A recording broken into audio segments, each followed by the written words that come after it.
الحمد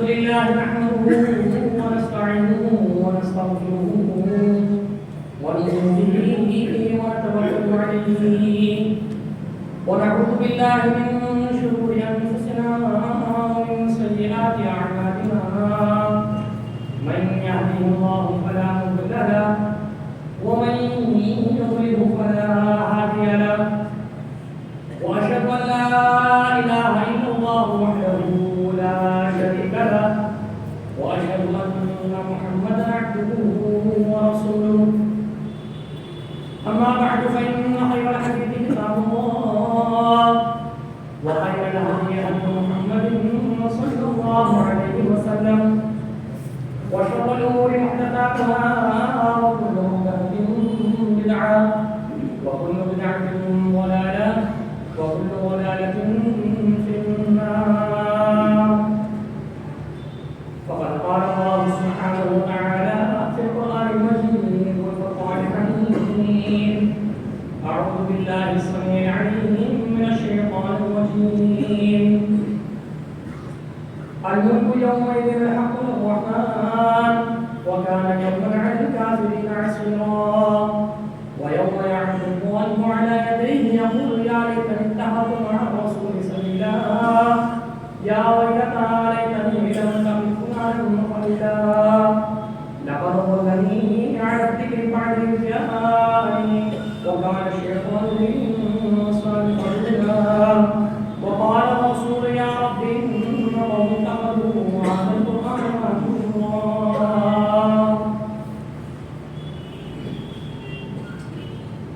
الحمد لله تمام تعریف تمام شکریہ والحمد والسلام ہر قسم کی بڑائی حضور کی برتری ہر طرح کی تعریفات و توصیفات ہر قسم کے اچھے عمدہ ترین اور بہترین الفاظ و الفاظ صرف اور صرف اسی ذات واحد اللہ سبحانہ و تعالی اللہ احکم الحاکمین اللہ مالک الملک اللہ ذو الجلال والاکرام جو علام الغیوب ہے جو عالم الغیب والشہادہ ہے جو علیم بذات الصدور ہے اسی کے لیے اور صرف اسی کے لیے لائق عظیم و سزاوار ہے وہ اللہ سبحانہ و تعالی جو سب سے زیادہ بلند سب سے زیادہ زبردست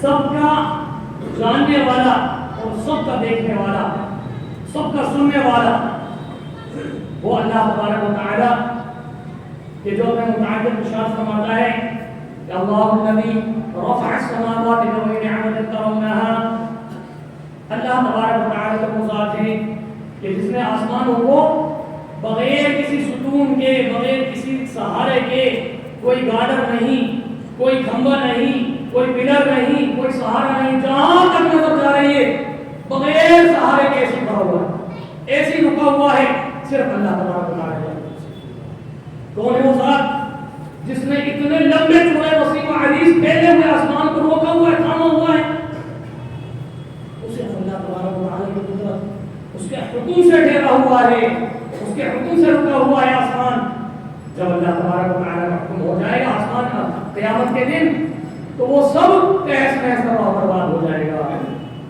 لیکن جب تک صرف اللہ تبارک و تعالی کے حکم سے ہی ڈھیرا ہوا ہے رکا ہوا ہے ہر چیز اس اللہ رب العالمین احکم الحاکمین ہی کی ہے جو کچھ بھی آسمانوں میں ہے زمینوں میں ہے للہ ملک السماوات والارض جو کچھ بھی آسمانوں میں ہے وہ زمینوں میں ہے اسی اللہ تبارک و تعالی احکم الحاکمین ہی کے لیے ہے اسی ذات واحد کے لیے ہے یہب لمن یشاء اناثا ویہب لمن یشاء الذکور وہی اللہ سبحانہ و تعالی ہے کہ جس کو چاہے بیٹے ہی بیٹے دے دے جس کو چاہے بیٹے ہی بیٹے دے دے او یزوجہم ذکرانا و اناثا اور جس کو چاہے بیٹے اور بیٹیاں دونوں سے نواز دے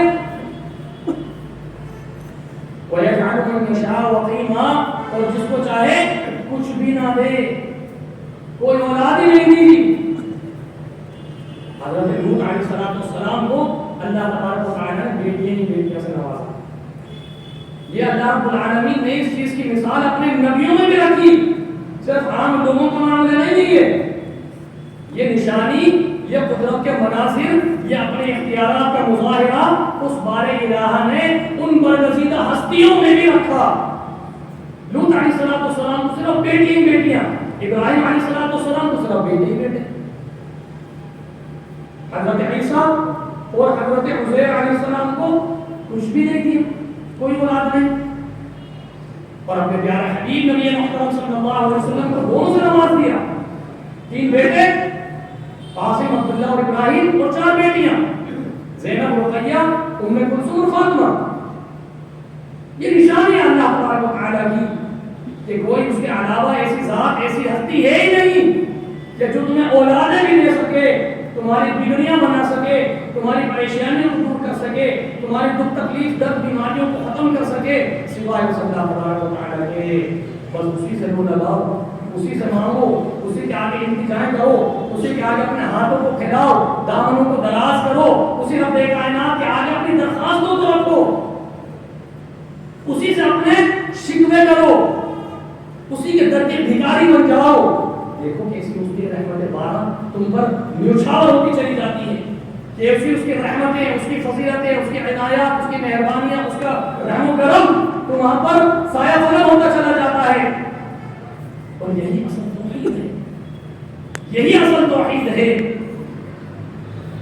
کہ اگر روزیوں کا معاملہ تنگ ہو رہا ہے تو یبسط الرزق لمن یشاء ویقدر, اللہ تبارک و تعالی ہی کے اختیار میں ہے, وہ جس کی چاہے روزی کے دروازے بند کر دے, جس کی چاہے کھول دے. ان اللہ الرزاق ذو القوۃ المتین, وہی اللہ تبارک و تعالی ہے کہ جو سب سے بڑا رزاق ہے, روزیوں کا عطا کرنے والا ہے. کوئی دکھ تکلیف پریشانی ہے تو ان کا بھی مداوا کرنے والی وہی ذات, اس کے سوا کوئی نہیں, نہ زندوں میں نہ مردوں میں, نہ پیروں میں نہ فقیروں میں, نہ کوئی غوث, نہ قطب, نہ عبدال, نہ کوئی شہید, نہ کوئی نبی, نہ کوئی رسول, نہ کوئی ولی, نہ کوئی صدیق, نہ پیڑ پودے, نہ سورج چاند ستارے, نہ کوئی اور فرشتہ یا کوئی اور جنات میں سے کچھ بھی نہیں سوائے اس اللہ تبارک و تعالی. کچھ بھی نہیں, کوئی بھی نہیں کر سکتا. بس اسی سے اپنے دلوں کے تاروں کو ہم مضبوط تر کرتے چلے جائیں, اسی کو اپنا ماوا و ملجا تصور کر لیں. یہی سب سے بڑی کامیابی ہے اور یہی اصل توحید ہے. ورنہ اس توحید کو چھوڑ کر اگر غیروں کی پوجا پرستش میں لگ جائے, جو قیامت تک سن ہی نہیں سکتے, قیامت تک جواب ہی نہیں دے سکتے, کچھ مداوا ہی نہیں کر سکتے. ومن اضل ممن يدعو من دون الله من لا يستجيب له الى يوم القيامه وهم عن دعائهم غافلون. اس سے بڑا ظالم, اس سے بڑا بدبخت, اس سے بڑا ناانصافی کرنے والا کون ہوگا جو اللہ تبارک و تعالی کو چھوڑ کر دوسروں کو پکارتا چلا جا رہا ہے, دوسروں سے امیدیں وابستہ کیے بیٹھا ہے, دوسروں کی منتیں سماجتیں کر رہا ہے, ان کے آگے درخواستیں رکھ رہا ہے. نہیں, من لا يستجيب له, قبروں میں پہنچ چکے ہیں پھر بھی یہ فلانے پیر ہیں, فلانے حضرات ہیں, فلانے بابا ہیں, فلانے قبر والے ہیں, فلانے مزار والے ہیں, فلانے بڑے پہنچے ہوئے ہستی ہیں جی, وہ تو قیامت تک سن ہی نہیں سکتے.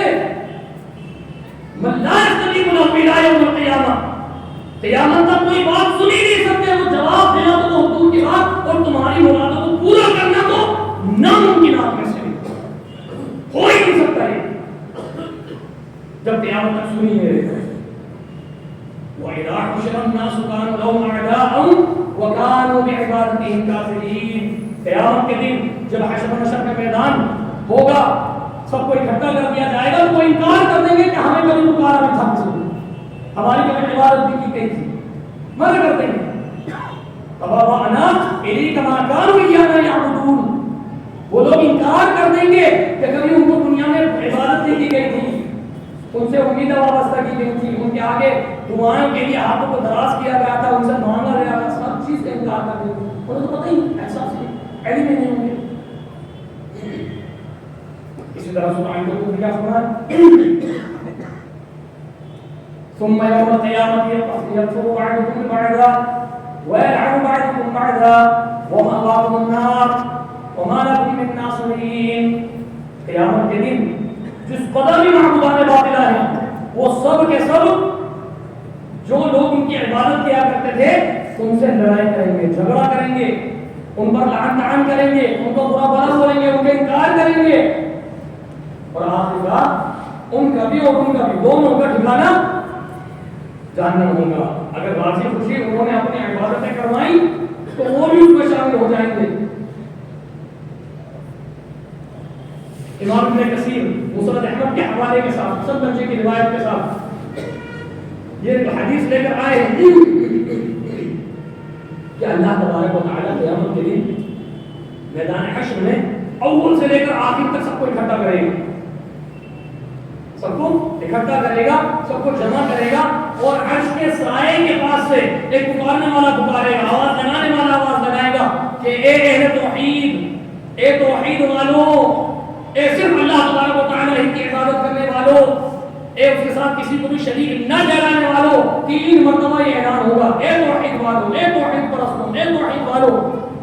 وہ تمام اہل توحید جس قدر بھی ہوں گے وہ سب سر اٹھائیں گے, اپنی نظر اونچی کریں گے جب تک اللہ کا حکم ہوگا. یہ معاملہ چلے گا اور پھر آپس میں وہ کیا کرنا شروع کر دیں گے, آپس میں لڑائی جھگڑا شروع کر دیں گے. آپس کی جو دنیا کے اندر ناشاتیاں ہوئی تھیں, ایک دوسرے کو ظلم و ستم اٹھائے تھے, ایک دوسرے کے ساتھ ناانصافیاں کی تھیں, اس کے تعلق سے ایک دوسرے کو لعنت ملامت کرنا شروع کر دیں. یہ کس کی بات ہو رہی ہے؟ توحید والوں کی بات ہو رہی ہے. ان کے تعلق سے اللہ تبارک و تعالیٰ فرما رہا ہے. اور جب تک اللہ چاہے گا وہ آپس میں لڑائی جھگڑا اور آپس میں ایک دوسرے کو لعن طعن اور ایک دوسرے کی اپنے گناہوں کی ذمہ داری دوسرے پر ڈالتے رہیں گے. پھر آخر کا اللہ تبارک و تعالیٰ کی طرف سے پھر اعلان ہوگا, پھر اللہ تبارک و تعالیٰ یہ نداء لگوائے گا کہ اے اہل توحید, اے توحید والو, آپس میں آج کے دن ایک دوسرے کو معاف کر دو تو اللہ تبارک و تعالیٰ تمہیں بہترین بدلہ دیتے ہوئے تمہیں بھی معاف فرما دے گا, تمہیں بھی معاف کر دے گا. آج کے دن تو کم از کم ایک دوسرے کو, اپنے ساتھیوں کو, اپنے رشتے داروں کو, اپنے بھائی بندوؤں کو معاف کر دو. دنیا میں تو کرتے رہے وہ ساری ناشاتیاں, سارے ظلم و ستم, ایک دوسرے سے گلے شکوے کرتے رہے. آج کے دن اس رب الجلال کے آگے کھڑے ہو کر بھی اسی کام میں ملوث کہیں اللہ تبارک و تعالیٰ کی طرف سے اعلان ہو جائے گا کہ نہیں دیکھو آج کے دن اے اہل توحید, جس قدر بھی توحید والے ہو, تم آپس میں آج کے دن ایک دوسرے سے لڑائی جھگڑا کر رہے ہو, آج کے دن تو ایک دوسرے کو معاف کر دو. کیوں؟ کیونکہ عفو درگزر اور معافی کا جو معاملہ ہے نا, یہ اللہ تبارک و تعالیٰ کو بہت زیادہ محبوب و پسندیدہ ہے. خذ العفو وامر بالعرف واعرض عن الجاہلین. اپنے پیارے حبیب نبی کریم محمد رسول اللہ صلی اللہ علیہ وسلم کو فرمان دیتے ہیں اللہ تبارک و تعالیٰ نے کہ دیکھیں درگزر سے معاملہ اختیار کیجیے, معافی کا معاملہ اختیار کیجیے, جھڑکنا نہیں, ناراض نہیں ہونا, غصہ نہیں کرنا ہے, بدلے والی جذبات پیدا نہیں کرنے, وہ خواہشات اپنے اندر پیدا نہیں کرنی ہے. اور اگر کوئی جاہل ہے, کوئی بیتوکی باتیں کر رہا ہے, سمجھانے کے بعد بھی سمجھنے کے لیے تیار نہیں ہو رہا, تو اس سے پرے ہو جائیے, اس سے اعراض کر دیجیے. یہ اللہ تبارک و تعالیٰ. لیکن ساتھ ہی ابن ماجہ اور جامع ترمذی کے ایک حدیث میں آپ کو بتاؤں, اسی عفو درگزر اور معافی کے تعلق سے قیامت کے دن اللہ تبارک و تعالیٰ کے سامنے سب لوگ جب کھڑے ہوں گے تو کچھ لوگوں کو جنت میں داخلے کا حکم دے دیا جائے گا. اللہ کے پیارے حبیب بدی کے رسول کو ارشاد فرماتے ہیں کہ کچھ لوگوں کو جنت میں داخلے کا حکم دے دیا جائے گا. پیچھے سے ایک دم کچھ لوگ آئیں گے اور کہیں گے اللہ تبارک و تعالیٰ انہوں نے ہم پر بھی ظلم کیا تھا, اس کا تو بدلہ آج دلایا نہیں گیا, ان کے لیے کیسے یہ پروانہ دے دیا گیا جنت میں داخلے کا, ہمارا تو وہی معاملہ بھی کیا. اللہ تبارک و تعالیٰ ان شکایت کرنے والوں مخاطب فرمائے گا اور ان سے کہے گا کہ اپنی نگاہیں اونچی کرو, اوپر کی طرف دیکھو, اوپر سامنے کی طرف دیکھو. وہ سامنے کی طرف اوپر کر کے جب دیکھیں گے تو ان کو بہترین محل نظر آئیں گے, اس قدر بلند و بالا, اس قدر لمبے چوڑے وسیع و عریض, سونے چاندی ہیرے جواہرات کی تمام چیزیں اس میں مزین, دنیا اور جہاں کی اور جنتوں کی ساری نعمتیں اس کے اندر آراستہ و پیراستہ, ہر چیز اس کے اندر موجود. اپنی شکایت تو بھول گئے اور فوراً دیکھتے ہی حیران, متعجب ہو کر, پریشان ہو کر پوچھنے لگتے ہیں کہ اللہ تبارک و تعالیٰ یہ کس کے لیے ہے, یہ تیری طرف سے انعام اکرام یہ کس کے لیے ہے, یہ ضرور نبیوں کے لیے, شہیدوں کے لیے, صدیقین کے لیے, اولیاء اللہ کے لیے ہوگی. نہیں, اللہ تبارک و تعالیٰ کے جواب دے گا نہیں, یہ ہر اس بندے کے لیے جو اس اس کی قیمت ادا کر دے. یہ اس بندے کے لیے جو اس کی قیمت ادا کر دے. اس کی قیمت کون ادا کر سکتا ہے؟ اللہ. یہ تو ہو ہی نہیں سکتا. کون اس کی قیمت ادا کرے گا؟ کہ تم ادا کر سکتے ہو اس کی قیمت. شکر کرنے والوں سے کیا فرما رہا ہے اللہ تبارک و تعالیٰ کہ تم اس کی قیمت ادا کر سکتے ہو. کہ اللہ میں کیسے ادا کر سکتا ہوں؟ اپنے ان بھائیوں کو معاف کر دو. یہی اس کی قیمت ہے. اور زیادہ داخل ہوتا چلے جاؤ. یہ سب کچھ تمہارا ہے. قیمت کیا ہے؟ ان بھائیوں کو اپنے جن کا شکوہ لے کر آئے تھے کھڑے ہوئے تھے تم ان کو درگزر کر دو. ان کو معاف کر دو. اپنا دل وسیع اور بڑا کر دو. یہ معاملہ اللہ تبارک و تعالیٰ کو چھوڑ کر جو عبادتیں کرنے والے ان کا تو معاملہ ہی عجیب ہوگا. یا وہ لوگ جو شک و شبہے میں پڑے رہتے ہیں. منافقت ان کے اندر رہا کرتی تھی کہ ہر معاملے کو سکھا دیا سمجھا دیا کہ بھئی یہ قرآن کی دلیل ہے, یہ دیکھو یہ حدیث کی یہ حدیث ہے, یہ اللہ کے نبی کا فرمان ہے. لیکن اس کے باوجود پس و پیش میں پڑے ہوئے, شک و شبہے میں مبتلا. لیکن العالم الملبس کنفیوژن کا معاملہ ہوا ہے. کسی ایک فیصلے کو قبول کرنے کے لیے تیار ہی نہیں ہے جبکہ بین دلیل آ چکی ہے, واضح دلائل سامنے موجود ہو چکے ہیں, لیکن اس کے باوجود بھی معاملہ ڈاواڈول ہے. یہی سے منافقت ہے. تو ایسے لوگوں کے تعلق سے کیا فرمایا؟ تو صحیح بخاری مسلم کی روایت ہے. اللہ کے پیارے حبیب نبی کریم محمد رسول اللہ صلی اللہ علیہ وسلم ارشاد فرماتے ہیں کہ جس قدر بھی معبودان باطلہ ہوں گے اللہ تبارک و تعالیٰ ان کو میدان حشر میں دوبارہ پیدا کرے گا. ان کو وجود عطا فرمائے گا. یعنی سورج, چاند, یہ جس قدر بھی مورتیاں ہیں, پتھر ہیں, چبوترے ہیں, مزارات ہیں, چاند ستارے ہیں, یہ جس قدر بھی اللہ تبارک و تعالیٰ کو چھوڑ کر جس کی عبادت کی جاتی تھی ان سب کو اللہ تعالیٰ نے دوبارہ پیدا کر کے لوگوں کے سامنے لے آئے گا, پیش کرے گا, کھڑا کرے گا اور سب کو کہا جائے گا کہ جو جس کی عبادت کرتا تھا اس کے پاس پہنچ جائے. جو جس کی عبادت کرتا تھا وہ اس کے پاس پہنچ جائے. سورج کی عبادت کرنے والے سورج کے پاس, چاند کی عبادت کرنے والے چاند کے پاس, ستاروں کی عبادت کرنے والے ستاروں کے پاس, معبودان باطل جس قدر بھی سب کی عبادت کرنے والے سب کے پاس پہنچ چلے جائیں گے. وہ رفتہ رفتہ سب وہاں پہنچ جائیں گے. صرف بچیں گے کون؟ چند لوگ اہل توحید. اور تم میں بھی وہ لوگ شامل ہوں گے جو منافقین بھی ہوں گے, شک شبہے میں پڑے رہنے والے ہوں گے اور اصل توحید پرست بھی ہوں گے. اب اللہ تبارک و تعالیٰ ان کو مخاطب کرتے ہوئے ان کے پاس آ کر ان سے مخاطب ہوگا. فرمائے کہ تمہارا رب کہاں ہے؟ تم کس کی عبادت کیا کرتے تھے؟ تم کیوں نہیں چلے جاتے اس کے پاس؟ اس سے پہلے کہ اہل توحید جواب دیتے ہیں, وہ منافقین جس قدر بھی ہوں گے وہ جواب دینے لگیں گے کہ ہاں ہمارا رب یہ بھی آئے نہیں, آئے گا تو ہم پہچان لیں گے اس کو. کیوں؟ کیونکہ دنیا میں شک و شبہ میں تھے نا, سامنے رب کائنات موجود ہے, اس کی طرف سے آواز لگائی جا رہی ہے, اعلان لگایا جا رہا ہے, لیکن پھر بھی دل میں یقین نہیں کر رہا. میرا عام بالکل اسی طریقے سے جیسے دنیا کے اندر ان کے معاملات ہوا کرتے ہیں. پھر دوبارہ کچھ وقت کے بعد اللہ تبارک و تعالیٰ ان کے پاس آ کر پھر فرمائے گا کہ بھی تمہارا رب کہاں ہے؟ کیا آپ اپنے رب کو پہچانا؟ اچھا میں ہی تو تمہارا رب ہوں بھائی. اچھا تم یہ ہمارا, ہاں تم یہ ہمارا, بالکل عین وہی معاملہ جو دنیا کے اندر وہ کیا کرتے تھے. پھر اللہ تبارک و تعالیٰ ان کے سامنے حاضر ہوگا. تمام جس قدر بھی ہے توحید ہوں گے اس کا دیدار کرتے ہی فوراً اس کے آگے سجدہ ریز ہو جائیں گے. لیکن جس قدر بھی منافقین ہوں گے ان کی جمع اکڑ جائے گی, وہ سجدہ نہیں کر پائیں گے, جھکے نہیں سکیں گے, جس کا ذکر سورہ قلم کے اندر اللہ تبارک و تعالیٰ نے بیان فرمایا. تو یہ معبودان باطلہ جس قدر بھی ہوں گے دنیا کے اندر دیکھ لیجیے کہ کیسے کیسے معاملات ہیں. سورہ مریم نے کیا فرمایا؟ وَاتَّخَذُوا مِن دُونِ اللَّهِ آلِهَةً لِيَكُونُوا لَهُمْ عِزًّا كَلَّا سَيَكْفُرُونَ بِعِبَادَتِهِمْ وَيَكُونُونَ عَلَيْهِمْ ضِدًّا. وہ لوگ جنہوں نے اللہ کے علاوہ اور دوسرے معبود بنا لیے ہیں اس وجہ سے کہ انہیں عزت ملے گی, انہیں تکریم ملے گی. اللہ تبارک و تعالیٰ کی عبادت کرنے والے, لیکن ساتھ ہی ساتھ کہیں اور جا رہے ہیں, کسی ایک بڑے شخص کے پاس کھڑے ہو گئے, کوئی اور بہت احترام والا یا بڑی اونچی پوسٹ والا, بڑے عہدے والا آ گیا تو اس کی عزت و تکریم کے لیے کھڑے ہو رہے ہیں, اس کے آگے ہاتھ باندھ کر کھڑے ہو رہے ہیں عزت و تکریم کے ساتھ. جبکہ اللہ کے پیارے حبیب نبی کریم محمد رسول اللہ صلی اللہ علیہ وسلم نے اپنی ذات کے لیے عزت اور احترام کے ساتھ کھڑا ہونے سے منع فرما دیا. کوئی شخص بیٹھا ہوا ہے, اب ہم کسی سے ملوانا چاہ رہے ہیں کہ جی تھوڑا سا کھڑے ہو جائیں, حضرت آئے اللہ اکبر کبیرہ. کیا اللہ کے نبی سے پڑھ کر ہو گئے؟ کلاس میں استاد آ رہے ہیں سارے بچے کھڑے ہو گئے. اللہ کے نبی نے منع فرمایا. جامع ترمذی کی بالکل صحیح روایت. آپ سب ناراض ہو گئے اور پھر قرآن کی آیت پڑھی آپ نے وقوموا للہ قانتین کہ دیکھو اللہ تبارک و تعالیٰ ہی کے لیے کھڑے ہونے والوں کے ساتھ کھڑے رہو.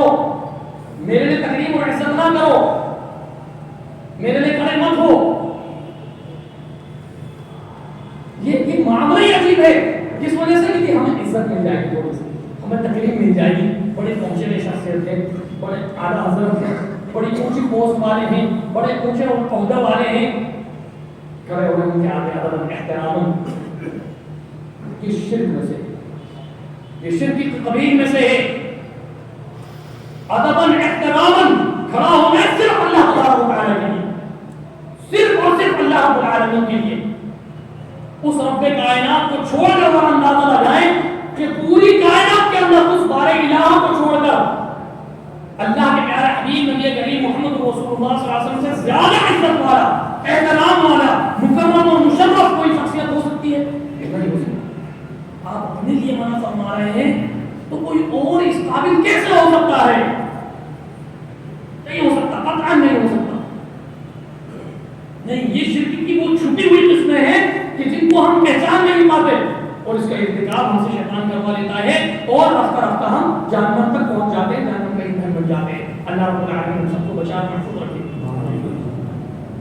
میرا عزیزو, یہ ہے وہ معاملہ کہ جس کا ذکر سورہ مریم میں اللہ تبارک و تعالیٰ فرما رہا ہے کہ وہ اس لیے دوسروں کو اپنا معبود بنا رہے ہیں تاکہ ان کی عزت ہو, ان کی شہرت ہو جائے, ان کو تھوڑی سی تقریب مل جائے, احترام ان کا معاملہ ان کے ساتھ کر دیا جائے کہ ہاں میاں کھڑے ہوئے تھے ان کے لیے, دیکھو ان کی عزت و تقریب کری تھی. نہیں, کل کیا ہوگا؟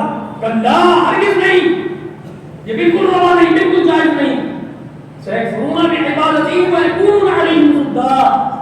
کل قیامت کے دن یہ ہم چیز کا انکار کر دیں گے اور تمہیں بالکل بھلا بیٹھیں گے, تمہارے دشمن بن جائیں گے, تمہاری مخالفت کریں گے. لیکن اس وقت افسوس کرنے سے کوئی فائدہ نہیں ہوگا. اس وقت افسوس کرنا کوئی فائدہ نہیں ہوگا, کوئی کارگر نہیں ہوگا. اللہ تبارک و تعالی احکم الحاکمین کیا ارشاد فرما رہا ہے؟ الملك يومئذ الحق للرحمن وكان يوما على الكافرين عسيرا. کہ اس دن اللہ تبارک و تعالی اسی کے لیے بادشاہت ہوگی, اسی کے لیے ہر قسم کی سلطنت ہوگی, وہی اصل سلطان اور حکمراں ہوگا, وہی تو قہار اور جبار ہوگا. وہ تمام حکمرانی, تمام بادشاہ, شہنشاہیت صرف اس رحمان کے لیے ہوگی, اس کے علاوہ کوئی نہیں ہوگا ایسا. الملك يومئذ الحق للرحمن وكان يوما على الكافرين عسيرا. انکار کرنے والوں کے لیے, کفار مشرکین کے لیے, بدعتیوں کے لیے, خرافات کرنے والوں کے لیے, سخت ترین گناہوں میں ملوث رہنے والوں کے لیے بڑا بھاری دن ہوگا, بڑا پریشان کن دن ہوگا وہ. اور اس وقت بندہ اپنے گناہوں کو یاد کر کر کے افسوس کر رہا ہوگا کہ ہم نے دنیا کے اندر یہ بین ثبوت, بین دلیلیں ہمیں مل گئی تھی, پہنچا دی گئی تھی, ہم نے ان کو اختیار نہیں کیا. ہم نے ایک کو اپنا دوست بھی بنا لیا, ہم نے خالص ایمان والوں کو, توحید پرستوں کو ہی اپنا دوست کیوں نہیں بنایا, انہی کے ساتھ ہم نے اٹھنا بیٹھنا کیوں نہیں کیا.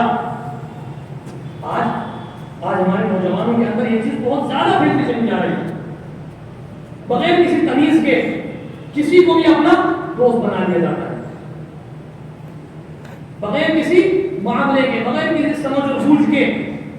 بس جس کی باتیں تھوڑی سی اچھی لگی, جس کا طور اتوار, جس کا پہناوا, جس کا لائف سٹائل تھوڑا سا اچھا لگا,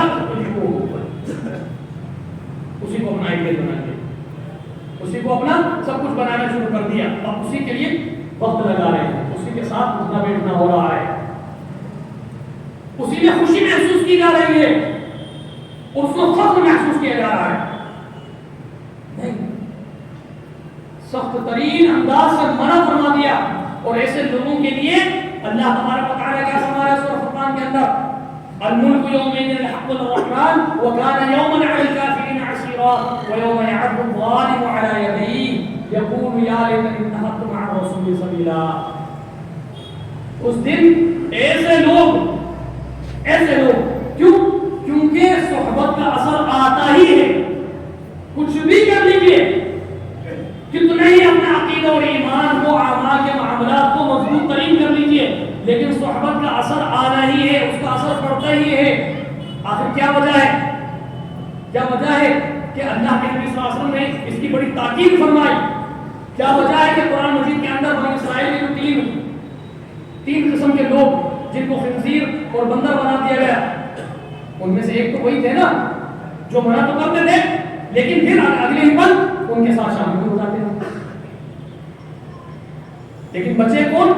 جو صرف منع کرتے ہوئے کنارہ کش ہو گئے تھے، ان کے سامنے اپنا بیٹھنا نہیں کیا، ان کے ساتھ خلوت نہیں ہوئے، وہی بچے.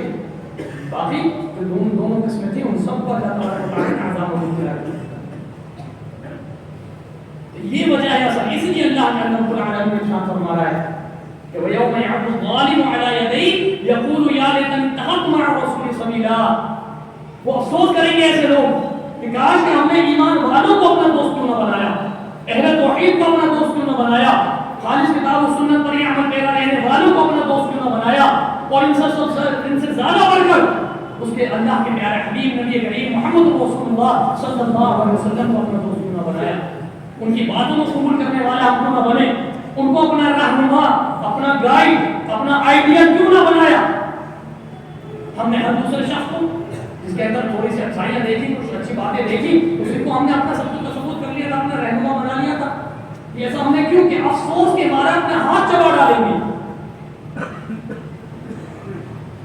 دنیا کے اندر کسی شخص کو بڑا نقصان ہو جائے، اور وہ بھی ایسا نقصان کہ اگر وقت رہتے تھوڑی سمجھداری سے کام لیتا تو اس نقصان سے بچا جا سکتا تھا، تو اس نقصان کے گزر جانے کے بعد وہ افسوس کر رہا ہوگا، وہ افسوس کر رہا ہوگا یہ کیا ہوتا ہے.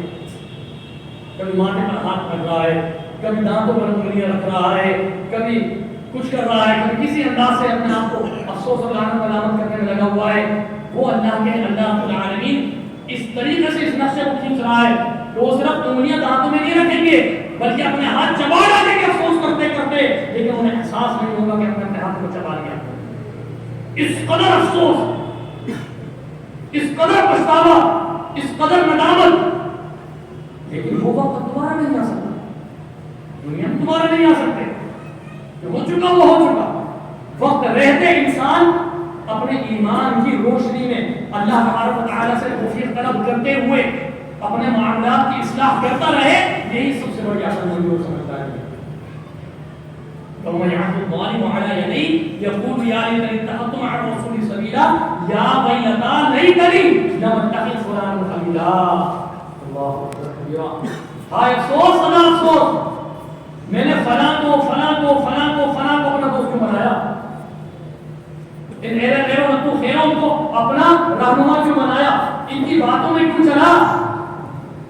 میرے سامنے تو واضح دلیلیں بتائی نہیں تھی، اللہ اس کے رسول کے ارشادات و فرامین بتا دیے گئے تھے، لیکن اس کے باوجود میں نے ان باتوں کو قبول نہیں کیا اور اپنے یار دوست اور جیسے بھی یار دوست تھے ان کی باتوں کو قبول کیا، اور اللہ اس کے رسول کی باتوں کو مؤخر کر دیا، پھر پیچھے پس پشت ڈال دیا، ان کو مقدم نہیں رکھا.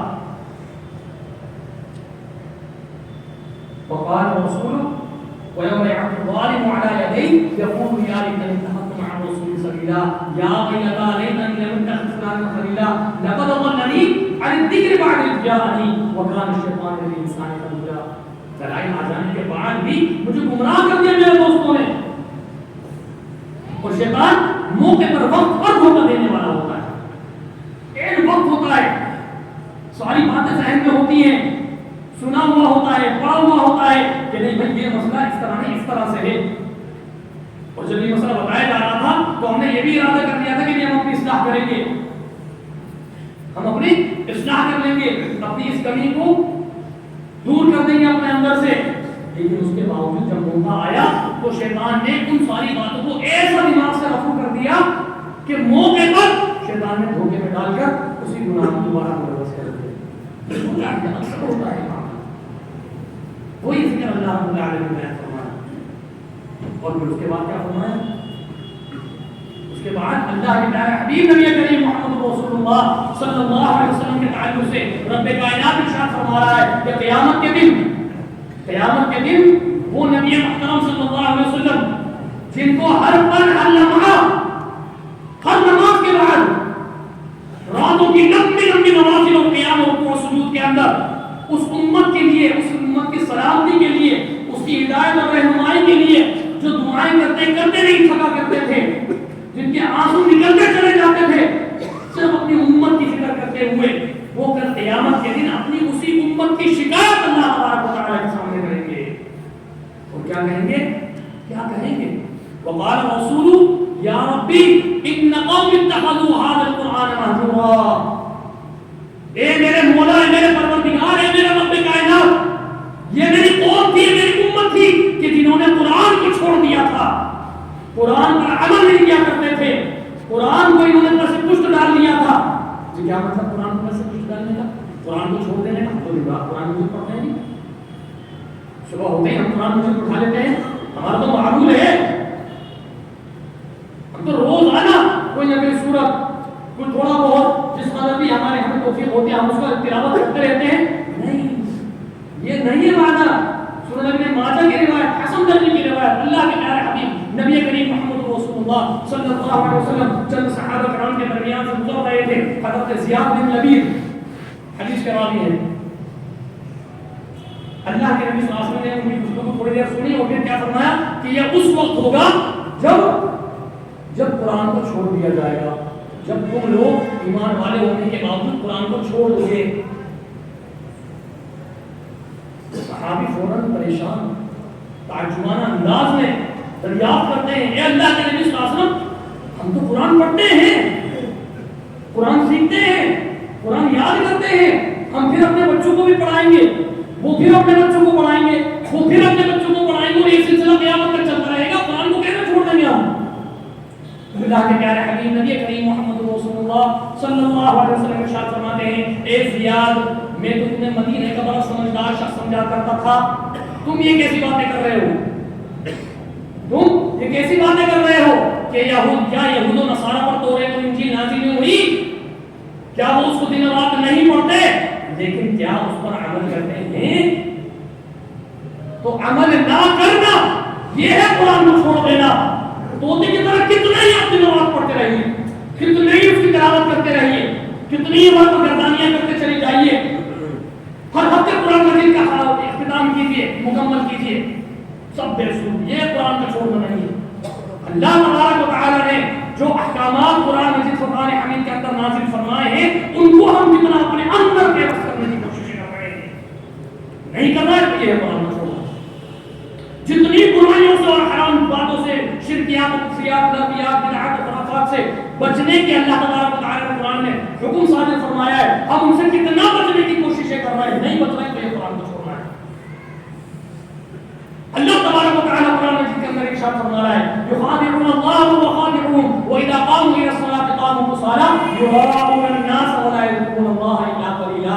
منافقین کی نمازوں کا ذکر فرما رہا ہے اللہ تبارک و تعالیٰ کہ وہ آتے ہیں بڑی سستی کے ساتھ نماز کے لیے کھڑے ہو جاتے ہیں، دکھاوا ان کے اندر شامل ہوتا ہے، ان کی عبادتوں کے اندر بہت ہی کم اللہ تبارک و تعالیٰ کا ذکر کرتے ہیں.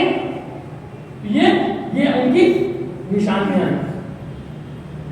اللہ کو یاد بہت کم کرتے ہیں، بڑے لمبی لمبی عبادتیں، بڑی خوب نمازیں پڑھنے والے ہو، لیکن اس میں اگر ذکر اللہ تبارک و تعالیٰ کی کثرت کے ساتھ نہ ہو تو کیا فائدہ اس نمازوں کا؟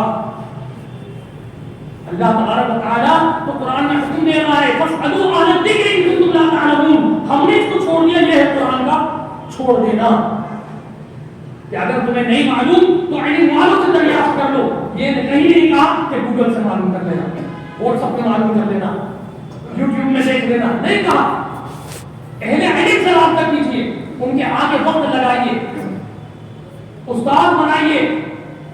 الحمدللہ موجود ہیں، سب جگہ موجود ہیں، لیکن ہمارے پاس وقت موجود ہے ان کے پاس بیٹھنے کی، ان کے پاس بیٹھ کر علم حاصل کرنے کے لیے ہمارے پاس وقت نہیں ہوتا. ہم نمازیں تو پڑھ رہے ہیں لیکن ہم کیا پڑھ رہے ہیں ہمیں معلوم نہیں. ہم مانگ تو رہے ہیں اپنے کائنات سے لیکن مانگنے کا انداز بڑا عجیب ہے، مانگنے کا انداز بڑا عجیب ہے. میں کہتا ہوں اگر کوئی ایک شخص ہے اس کی اولاد اگر آپ کے صبح کھڑی کھڑی ہو جائے اس کے سامنے اور اس کو بولے کہ مجھے جیب خرچ چاہیے، مجھے 500 روپے چاہیے، کوئی دے گا معافی نہ؟ اگر اس طریقے سے انداز سے کوئی مانگے مجھے 100 روپے چاہیے، میرے یہ کام ہونا ہے، اس کام کو مجھے کرنا ہے، آپ اس کے لیے میری مدد کیجیے، وہ مدد کرنے کے لیے تیار ہوگا؟ نہیں، ادباً احتراماً، اپنے آپ کو چھوٹا تصور کرتے ہوئے، اپنے آپ کو کمتر معلوم محسوس کرتے ہوئے، اپنے آپ کو بڑا ضعیف و ناتواں محسوس کرتے ہوئے اپنی اس درخواست کو رکھیے، نہ ماننے والا بھی مان لے گا، نہ ماننے والا بھی مان لے گا۔ ہم سستی کے ساتھ، عجلت کے ساتھ، جلدی جلدی نمازوں کی ادائیگی میں مصروف ہیں کہ اہدنا الصراط المستقیم، ہمارا ذہن پہ زور ہے اور ہم ہدایت مانگ رہے ہیں، کیسی ہدایت مل جائے گی؟ سبحان رب العظیم، سبحان رب العظیم، سبحان رب العظیم، سبحان اللہ ربنا وبحمدہ اللہم اغفر لی، سبحان اللہ والملائکۃ وصلی اللہ علیہ، کیسے مغفرت ہو جائے گی؟ کیسے اللہ تبارک و تعالی کی رحمت جوش میں آئے گی؟ ہمیں تو معلوم ہی نہیں تھا کہ ہم مان کیا رہے ہیں رب کائنات سے، ہمیں رکوع میں گئے ہیں، سجدے میں گئے ہیں، اس رب کائنات کے آگے آہوازاری ہمارے دلوں سے نکل ہی نہیں رہی، ہمارا ذہن کہیں ہو رہے ہیں، ہم رب کے آگے کھڑے ہیں لیکن ہمارے عبادتوں کے اندر وہ مزہ ہی پیدا نہیں ہو پا رہا۔ غافل دل، جامع ترمذی کے حدیث، اللہ کے نبی صلی اللہ علیہ وسلم ارشاد فرما رہے ہیں کہ غافل دل سے کی گئی دعا قبول ہوتی ہی نہیں ہے۔ ہماری نمازیں، ہمارے عبادتیں، ہمارے صدقات و خیرات، ہمارے للہ فی اللہ اگر اس انداز سے ہو رہے ہیں تو کیسے وہ قبولیت کے درجے کو پہنچیں گے؟ کیسے ہمارے معاملات حل ہوں گے؟ کیسے ہماری مشکلات و پریشانیاں دور ہوں گی؟ کیسے رب کائنات کی طرف سے مدد ہمارے شامل حال ہو سکے گی؟ ہم سوچیں تو صحیح، وقال الرسول یا رب ان قوم اتخذوا هذا القرآن مهجورا، اے میرے رب کائنات، یہ میری قوم تھی، میری امت کے لوگ تھے جنہوں نے اس قرآن کو چھوڑ دیا تھا، اس پر عمل کرنا چھوڑ دیا تھا۔